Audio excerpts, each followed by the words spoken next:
Welcome everybody to the Afropolitan Podcast. This is your host, Eche. Like we always love to say, because the brand new is unthinkable, we fight over the old. Over here at the Afropolitan Podcast, we are building the future of a progressive Black community. On the show today, I have my friend and our special guest of honor for today, Mawuli Gavor. Mawuli, welcome to the Afropolitan Podcast. Thank you.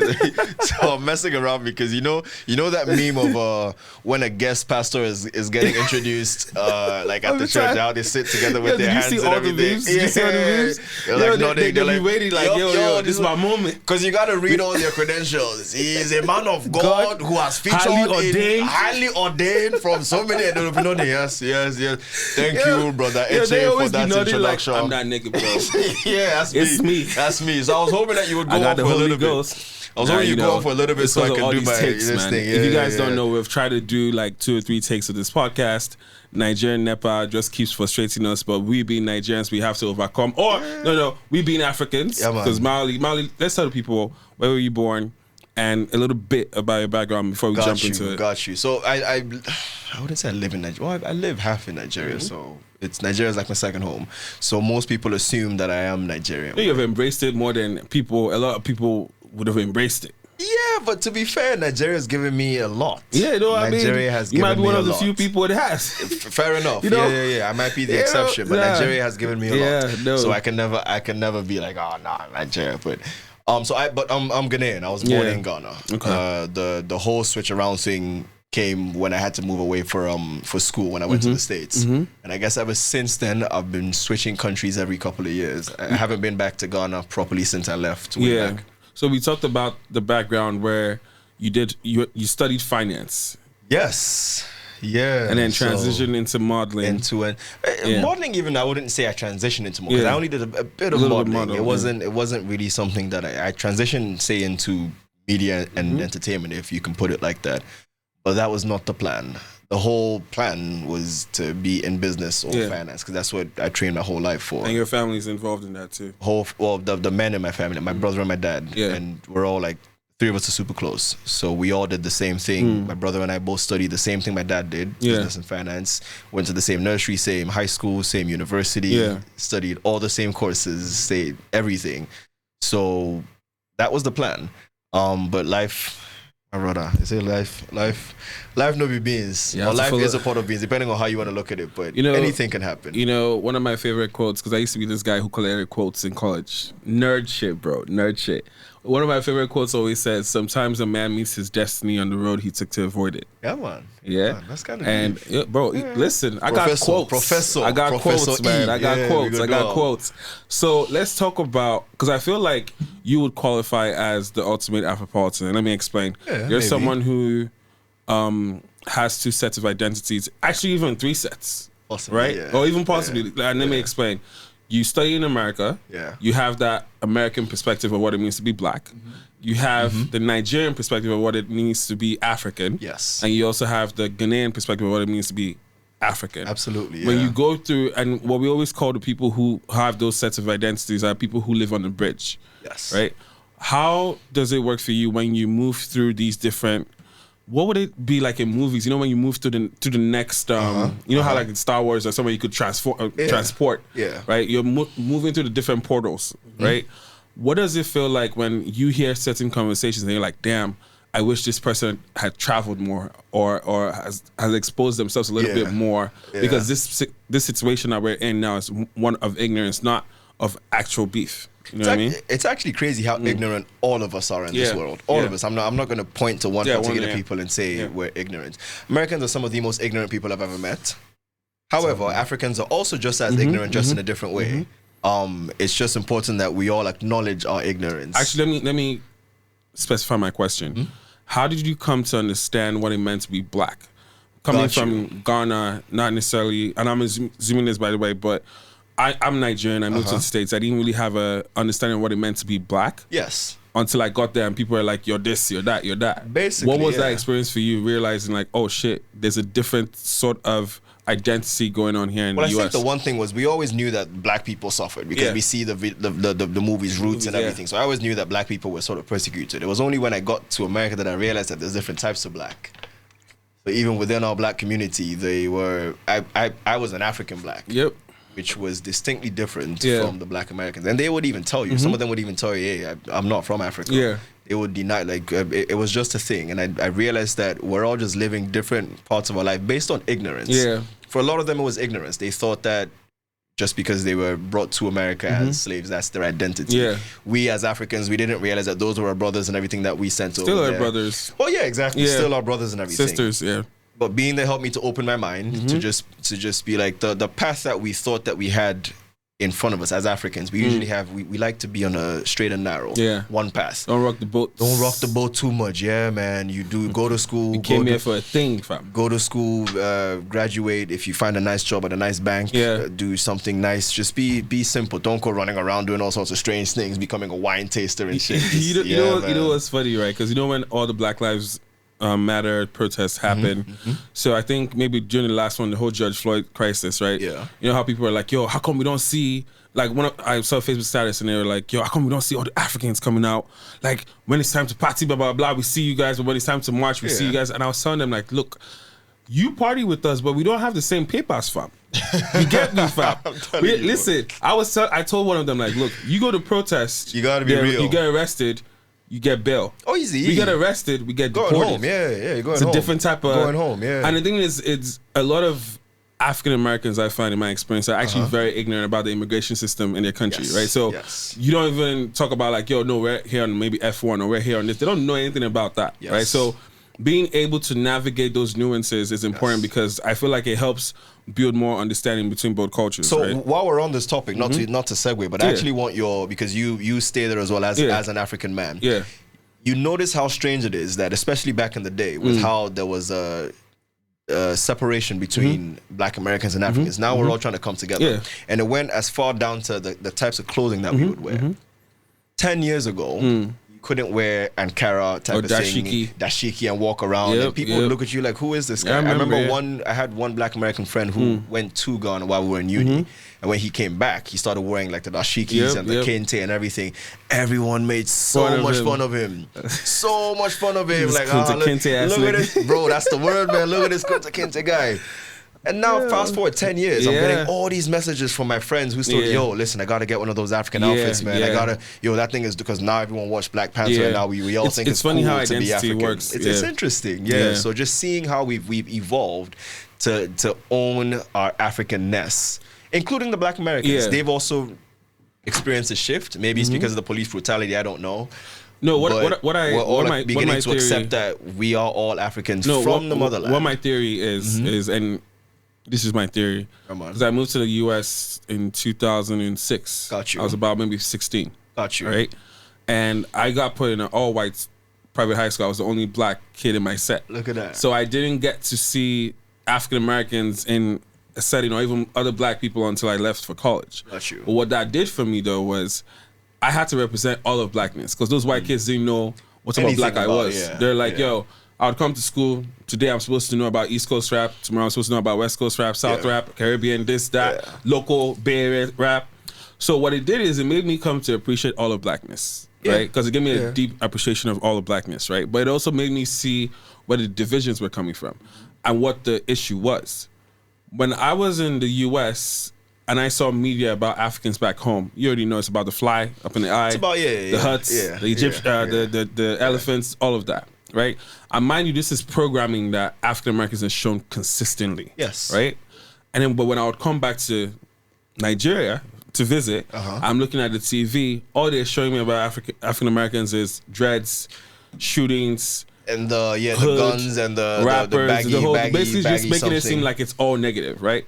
So then I always say to people, like, what we need to do is remove the white man who serves as an interpreter between us. Exactly. Like which is what's happening right now, which is yeah. why we have things like Afropolitan, which is a Black-owned something that's connecting. So now we're talking to ourselves. We have to do that work ourselves. We're telling our own stories. We cut out the middleman, so we don't need CNN to put me and you on an interview before we now get it out there. We'll do our own interview. Thankfully, we now had apps like maybe a Snapchat and Instagram. Because what would happen, I remember I was in law school, I came back once December and Migos were performing. And I recorded it, like, and then just put it up on my Instagram. Yeah. And my African American friends were like, yo, where's that? Atlanta? I'm like, no, it's Lagos. They're like, wait, Migos were in Lagos? They're like, yeah. And they're like, yo, that crowd right there is Lagos people? And I'm like, yeah. And then there's the thing about them seeing their own culture being accepted makes them be like, oh, we could go over there too, because we would have something to relate to, right? So it always goes back to, and I think this is where we are in the world now, bypass as many middlemen as possible, especially if they're not being competent. Exactly. You know what I mean? I feel like this is such a, it's not a dangerous topic, but it's such an immersive topic that we're probably going to be on this for a minute. It is.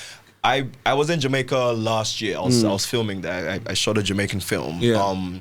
And this whole thing of how we're all black, but we're all different types of black, it showed me just how crazy that whole thing is.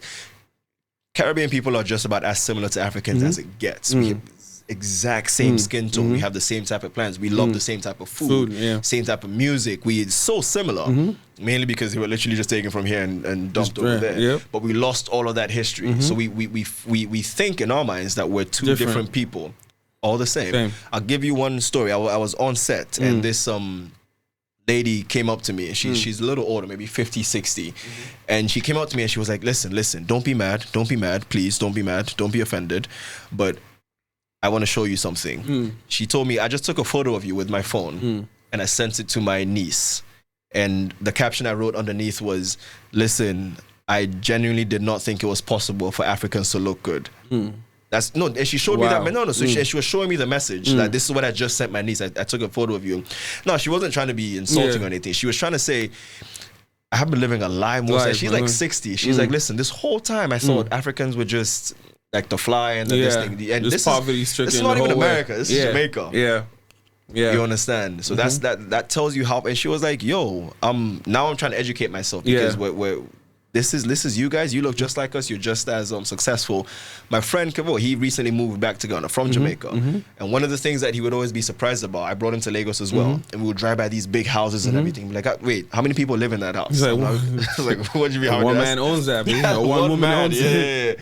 He's like, wait, what? That's not like, that's one person's house. He probably has 4 of them or something. Or they see all the fancy cars and everything. They're like, wait, you guys own your own wealth like that? Because it's a new thing for them. Paid for. Own your own house or everything. So I'm happy that Africans are finally being able to put out the story about ourselves without the middleman, like you said. Tell those stories the way we want to tell them, without dilution. And own our authenticity, and own it and move on. It's funny because I feel like this is a good transition, because part of telling your own story and owning your own identity is being able to put out media content that represents you, right? So I think we were talking about, first of all, what do you think about Netflix coming into the continent? What does it represent for our content as Africans? And let's talk about platforms in general, basically. But what do you think about Netflix coming in? So the Netflix thing, it sort of takes me back to the whole thing I said about Black Panther. And how after Black Panther came out, all of a sudden everybody wants to be African. Everybody wants to wear There's a lot of drums. Everybody wants to wear the outfits and look like a king and everything. And I'm like, now you think it's cool? Really? Like, we've been doing these things for so long, but all of a sudden now. We was on this though. On this for a minute. So that I feel the same way about Netflix. Netflix didn't come around because they're our best friends and they love us so much that they just want to help us out because they're so magnanimous. You're honored. Yeah, I know, right? Yeah. No. They came because it was a good business decision. These guys have some amazing stories to tell. Like we were saying, how many Mission Impossibles can you do? Hollywood is done with originality. They don't have anything new to give us. Nothing new to give us. Which is why when someone like Christopher Nolan does a new film, it's so fantastic. But they used to do that all the time. Now we just have reboots. Can we at least say that between Hollywood and the streaming platforms, at least the streaming platforms have making business decisions based on what makes sense? So for example, a Black Panther, for example, right, always made business sense. But the executives at these Hollywood studios could not wrap their head around it. But Netflix now can say, no, we're look at the amount of subscribers we have when we put out this type of content. So the data matches the business sense. Can we at least say that streaming platforms are at least more useful to the African scene than the Hollywood studios themselves? No, so don't get it wrong. Netflix was a huge game changer because it gave us the platform and the ability to share our stories to the widest audience that we've ever been able to reach. Distribution. Yeah, before that's where we're at. Distribution. Because we said something about product is merit and distribution is connection. Exactly. Yeah. So before we had some good content and everything, but where was it going to go? The most it can go is to Iroko TV, Africa Magic, or this and that. Nothing wrong with those too. No, it's fantastic. Those guys are the ones who set the platform for us. So we will always give them the props. Yeah. So I'm saying Netflix was a huge game changer. I'm just saying they didn't come because they're our best friends. They came because it made good business decisions. So when people make them a god, people put them on that high. I'm like, no. Let's treat each other the way we need them. They need us. Let's just leave it there. People are begging. Oh my God, I just want my film to be on Netflix. I'll take whatever money that you give me. No. That's how we sell ourselves cheap all the time, and that's what Africans are used to doing. They come with something new and shiny, and they convince us that this shiny thing that's not worth that much. Is worth way more than we think, and then we give away all the things that we own, our gold, our everything, because we think we just want validation from them. So let's take our audience behind the scenes, right? I've heard from some directors that they love working with maybe Netflix, because now they can cut off the middleman in the local scene who were not necessarily adding that much value. So I don't know if you can tell us about what does the process of getting a film into theaters look like? Who are the middlemen you have to talk to? Who are what's the association? Maybe like the theaters themselves, right? I think, and maybe sometimes they take so much of a cut that the directors and the actors are not left with as much. Can you work us through what that looks like from behind the scenes? So the behind the scenes part is always kind of tough, and we haven't figured it out yet. I run a small production company, but we make media content mainly for the smaller, for the same platforms. We just don't make cinema films. So I'm not making huge budget films or anything. Mainly because when you look at the business model of it, the finance side of it, very few people are actually making profits from their films. Can you let us know, what does it look like? So because we're going about it the wrong way, we shoot a high budget film and then we now go around trying to see, who can we give it to? Who can we shop it to? Who can we do this and that? Sometimes what do those budgets usually look like for a typical high budget film? High budget, say back in the day we weren't really going too far, but now if you want to do something decent, we're talking at least, say, 30 million. 30 million naira. Yeah, so we're looking at least, if you want to do it. Ideally about 60 million. Okay. If you wanna cover all the angles. If you wanna do it and do it properly, probably about 100 million. Because it's not easy to make films. Yeah. If you wanna make it properly and tell the story properly and make it into a blockbuster, you need quite a bit of money. What about, so then in terms of, in that same budget, does that cover the budget for the artists, the actors? Yeah, or so do the actors also get all inclusive. Yeah. Once again, these are just for films that you want to make a huge impact. It doesn't mean that if you have 5 million naira, you can't make a film. Yeah, of course. There's films that at the end of the day, it's talent and creativity. Yeah, people can find ways to scale down. Yeah. I'm just saying, for the films that you want to be high on budget, on that level that can go anywhere in the world, usually it costs quite a bit of money. Post-production is very expensive. These days you have to send it to be sound scoring in South Africa, and then they'll take it to Italy to go do the coloring, or they'll do this and that. It's not cheap. It's not cheap. But from the business side, Netflix has allowed us to reach the wider audience, not necessarily make more money. People assume that just because your film is on Netflix, you're rolling in cash. That's not the thing. But it's also because we're selling ourselves a little short. Yeah. Most people are so eager to just get their films on the platform that they're willing to take just about anything. Yeah. And once you show a businessman, when Netflix first came, Genevieve's first film, Lionheart and everything. Lionheart, they were paying out for those films. You understand? But then it got to a point where people just wanted their films on Netflix. So it's like, no, I beg, just take I'll it. Take less. Even if you give me this, I'll take it. Even if so the more you do that, they're like thinking, hey, if we can get these people's films for this amount, why would I ever pay someone that huge amount? So next thing we know, that part is done. People start taking amounts that are way less than, because they feel like Netflix is the one that's going to help them out. Once again, nothing wrong with that. As a business person, I can see where they're coming from. I'm just saying, the more we own the fact that we are just as important to them as they are to us. We shouldn't be like shortchange ourselves. We shouldn't shortchange ourselves. That's all I'm saying. You understand? Even if it means that one of your films might not get on Netflix, you might need to hold it for a little bit. The girl who did what's her name? Michaela. The animation. No. She did some Africa Rising, and then she did this show on about rape and like sexual abuse and something like that. I forget what the actual story, but anyone can look it up. But point is, she had her first. I think Netflix wanted to get it at first, but they weren't giving her what she wanted. No, I remember the one that's on HBO. Very exactly. I May Destroy You. Very good. That's the one. That's the one. Yeah. But in that moment, she was able to learn the difference between what she knew she had and what she knew she was worth. And she made that decision. And it's a huge lesson to all of us, because she said, listen, this is a great deal, not gonna lie.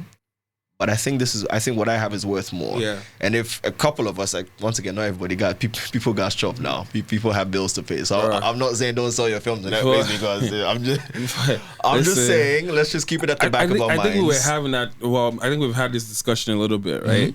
Before you can be enlightened in a way, you have to chop first, bro. My brother, you can't be hungry first. You have to you have to eat first. Easy. Because it's a hierarchy of needs, right? Like, before you can say, oh, let's think about this from a bigger picture. Before you get to a bigger picture, you need to eat small.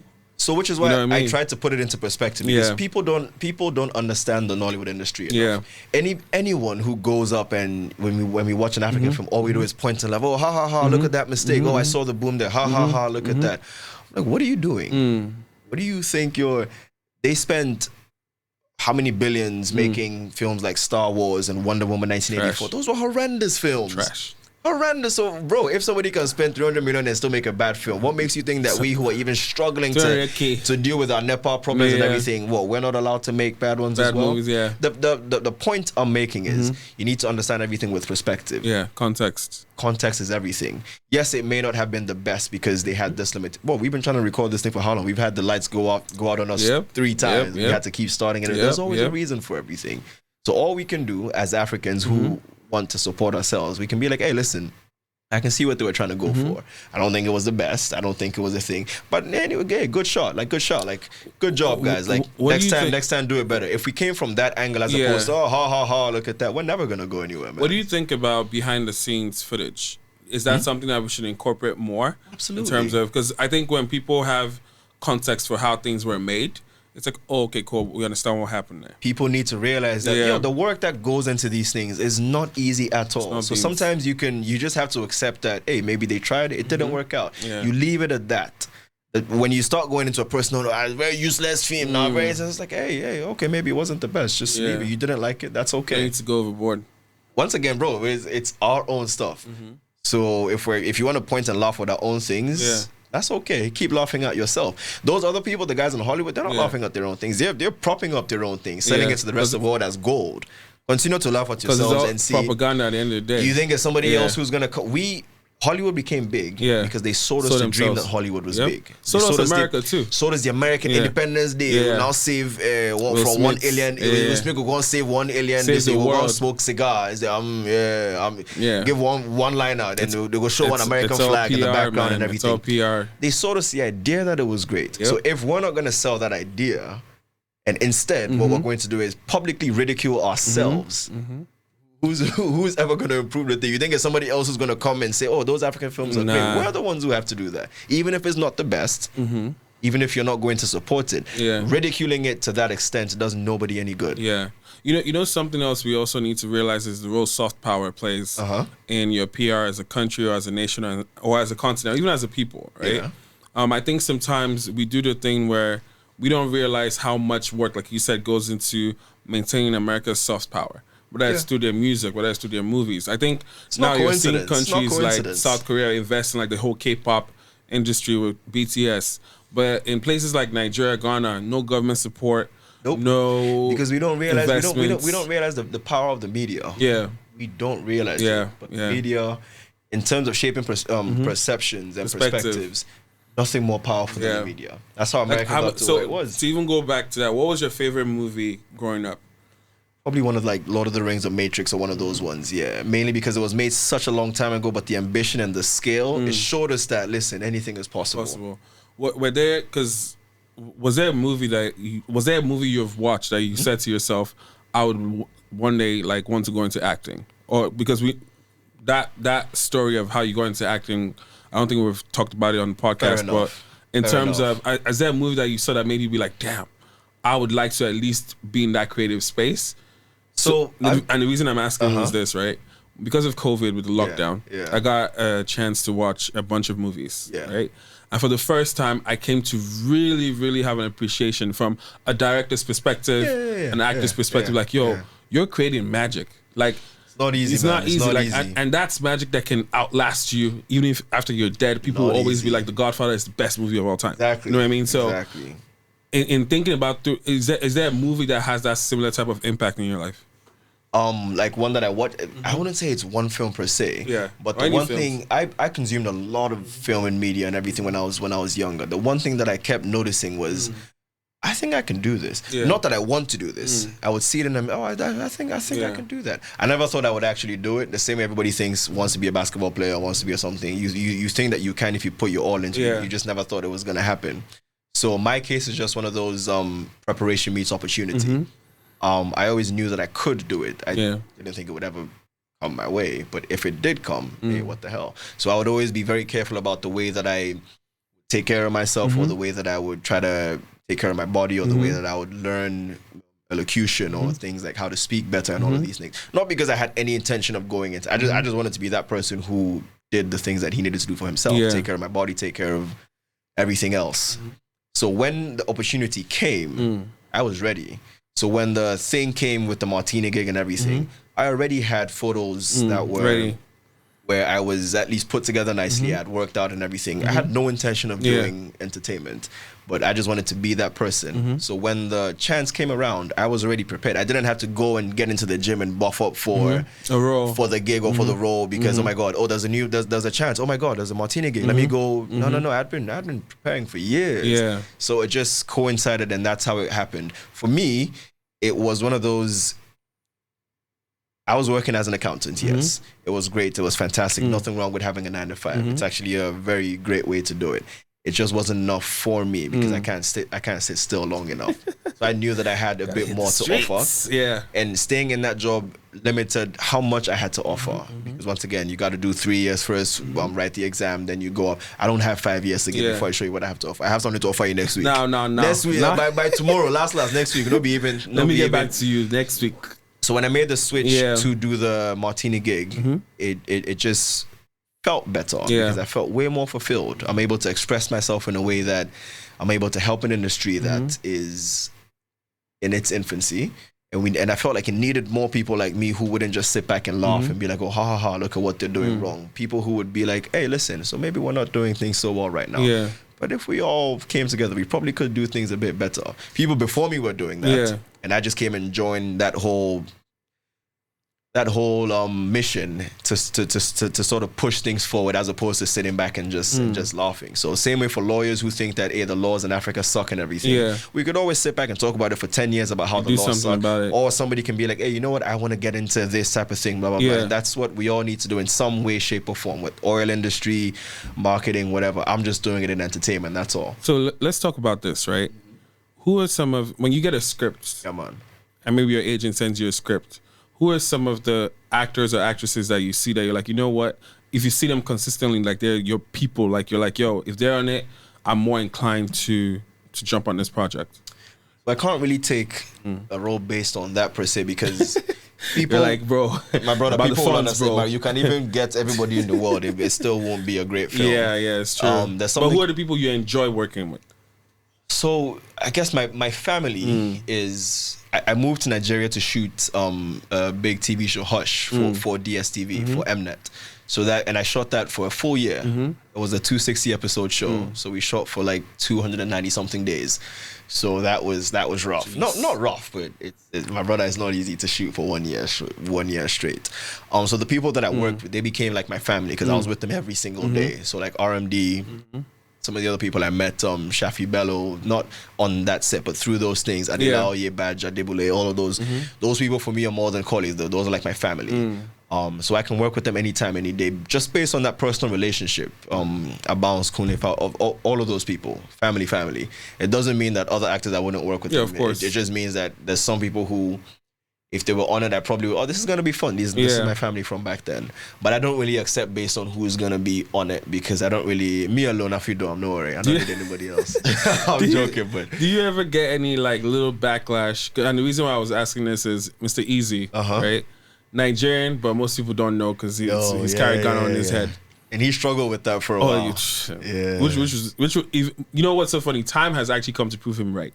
Yes. In a sense. I always thought he was on the right. But, I knew he was on the right. But I think now when you say why he's in Ghana, nobody's saying because Twitter has gone to Ghana. A bunch of people have gone to Ghana. So now we know. Now we understand. Now we know why Ghana, right? But have you faced it vice versa where people are like, yo, Mawuli, you're like, most people probably think you're Nigerian now. Yeah.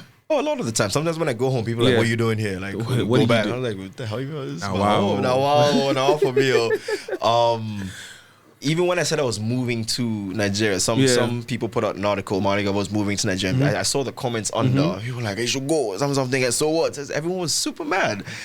And I'm like, I get it. Yeah. But it's not like I left by choice. Yeah. At the end of the day, we all need to understand our shortcomings and decide to improve ourselves. Ghanaians weren't looking at our shortcomings. We were rather looking outside. We should have been looking inwards. Asking yourself, why would this guy feel the need to leave? We must not be doing too well. And the reality was, at that point, Ghana was doing fantastic in entertainment before me. But at that point, we weren't doing anything. Yeah. I wanted to stay. I had a job offer from one of the big TV stations. They dragged me for months.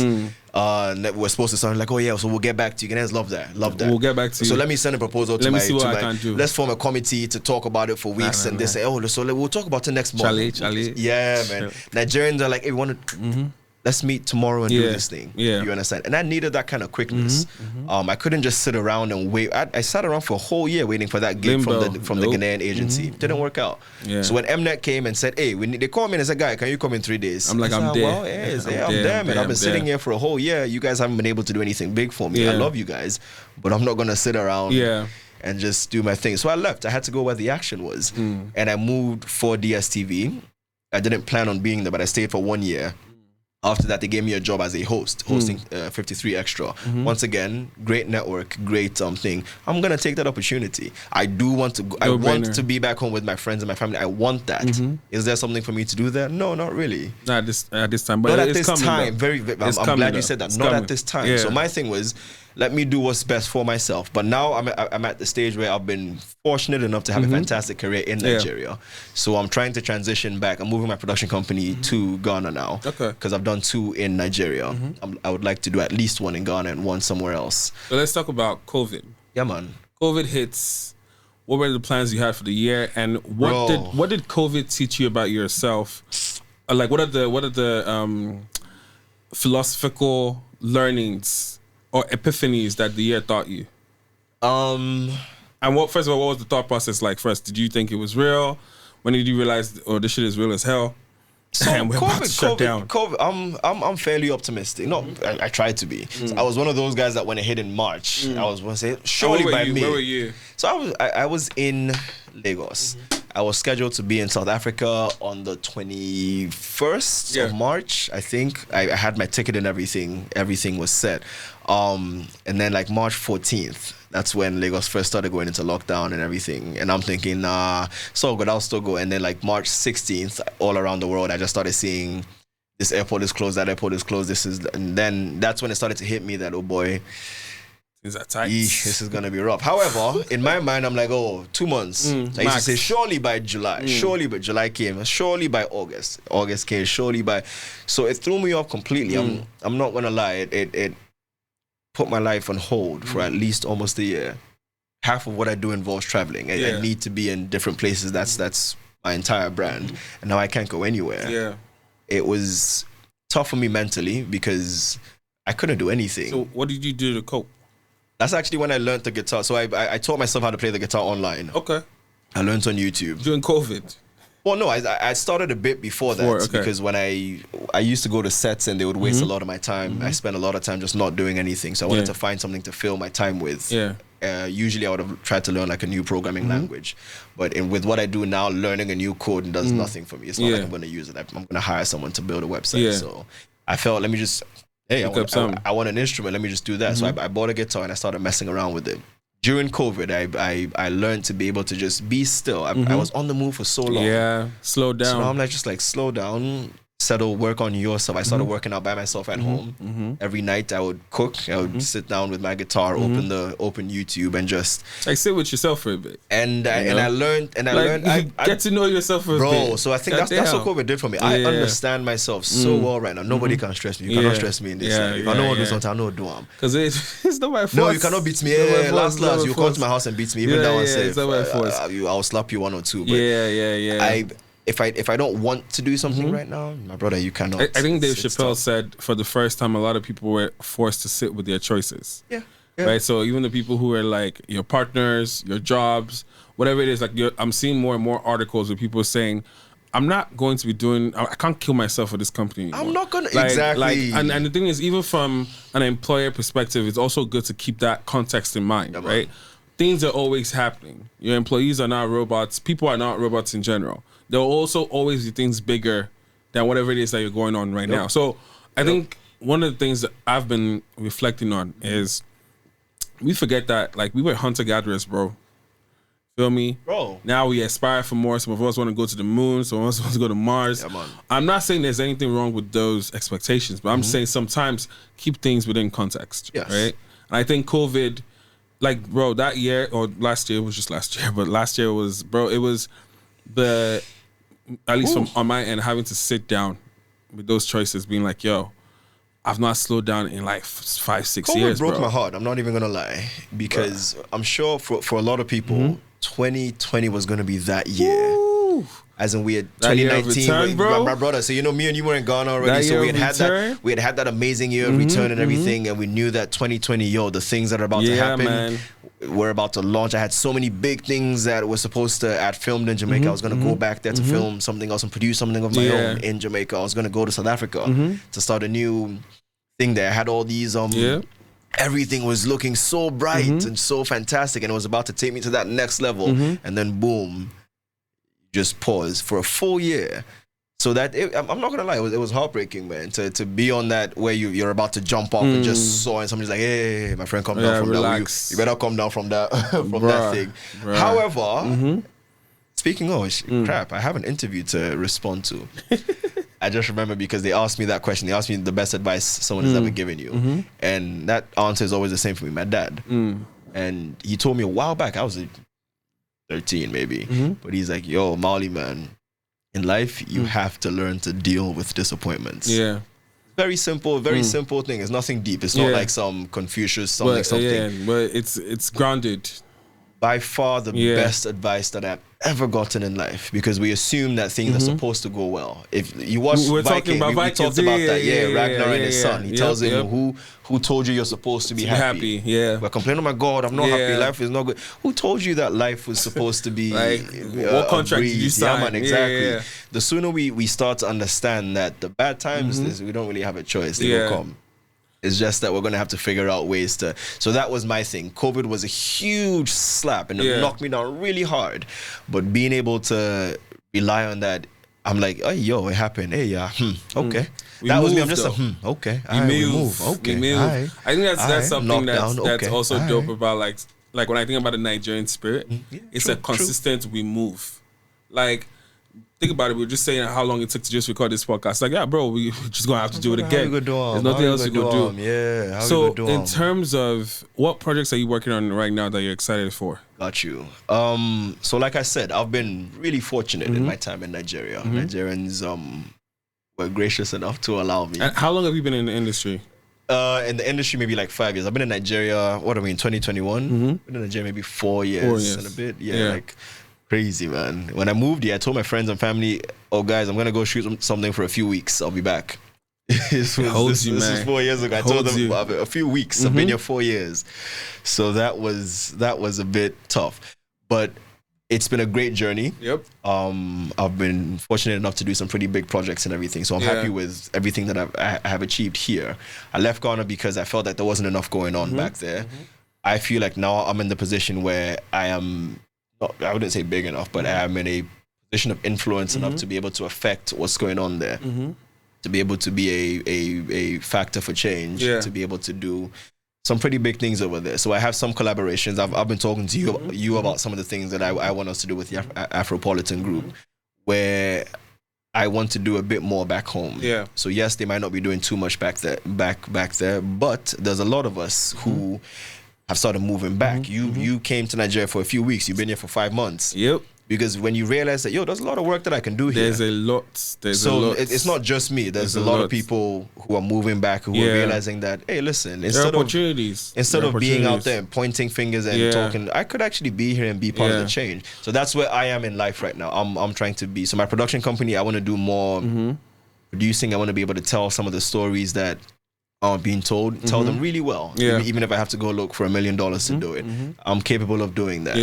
That's where I am mentally. So we're doing that on the film set, focusing more on my productions. Because of what I went to do in Jamaica that year, I have a pretty big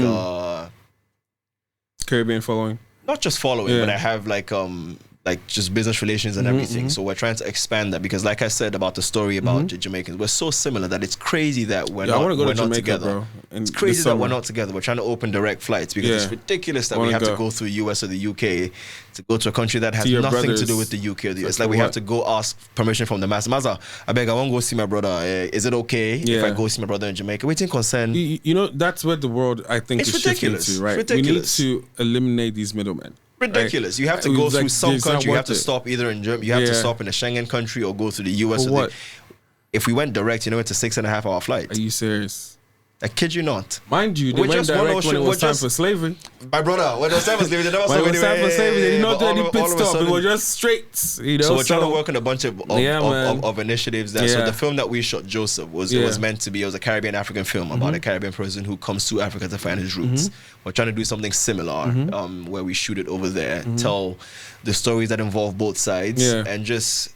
everyone is trying to unite the black race right now. This is how I want to do it. There's other people who are doing it through technology, through finance, through whatever. This is my own. And this is our way of doing it. My little contribution. You're doing it through radio and Clubhouse and all the other things that you're doing. Yeah, man. Yeah. That's where we are now, man. Let's stop looking for other people to tell us that we're good. Let's show them that we're good. Let's tell them that we're good. We've been good. You understand? We've been good. Yeah. It's funny because on my end, maybe it was how I got to America, what I had to do when I got there, right? Because it made me realize on one hand, because I got to see it was almost like I was an observer, observing the white kids in school, right? Please text. He said, please text. I'm like, I don't know what to tell you. It was almost like I was an observer getting to watch the white kids in school, and then realizing not that there was anything wrong with them, but that, they're not gods. Brother, there's nothing that's different. So that when you come out of that system and you're seeing people elevate these people, and I'm like, the whole time I'm like, being black is dope. And not only do I know it's incredibly dope. When I was with them, all they asked about or all they talked about was black shit, black music, black entertainment. My brother, we're a dope people, everything. Man. Don't so to me, it was just like we're stubborn and we're a little funny sometimes. But the thing is, we have to realize that, and I hope, not hope. This is the goal of Afropolitan. Like I said, we're here to build the future of a progressive black community. Mawuli, my bro, thank you for joining the pod. I got you, man. I got you. We try to take this 2 or 3 times. Mawuli kept on coming back, but we've done it. How we gonna do it? We've reached the end. Mawuli, bro, appreciate you for coming through. Appreciate. All right, bro. Appreciate you, man. I think we can say this for anyone who's with anything like the spirit of what we're trying to do here. It's important for everyone to, if you can't get to Africa yourself, get close to an African person and learn what it is to be actually African. Same way for us as Africans, we need to, even if you can't get there, we need to learn more about other people. And the internet allows us to do this. Yeah, man. So we should all be open. Instead of fighting and having those divisions, if the Africans came together properly, we're about to run shit, man. Yeah, I think the episode name for this is No More Middlemen. No more, I like that. No more middlemen. All right. Yeah. Okay. Bro, thanks for having me, Appreciate you, bro.